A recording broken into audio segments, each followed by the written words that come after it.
Koordinat sistemində A -2, 3, B2 -3 nöqtələrindən keçən AB parçasını qurun. AB parçasının OX oxu ilə kəsişmə nöqtəsinin koordinatlarını tapın. Yaxşı. A -2, 3. Və biz bilirik ki, -2 x-i bildirir. 3 də y koordinat sistemində. İndi -2-yə baxaq. Baxın, x oxu budur. Y oxu da bu.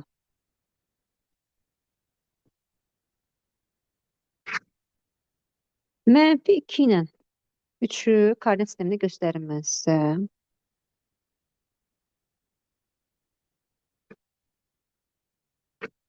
Bu olsun, tutaq ki,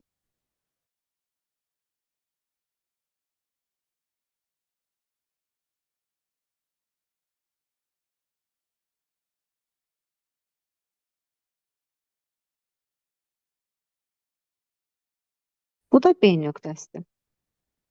AB parçasını da quraq.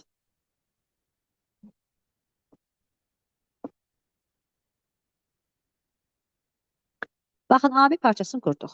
AB parçasının OX oxu ilə. OX oxu hansı oxudur uşaqlar? Bax, burada göstərilin.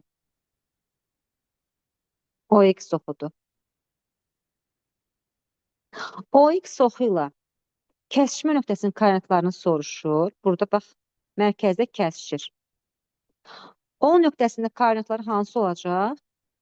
0, 0. A variantı.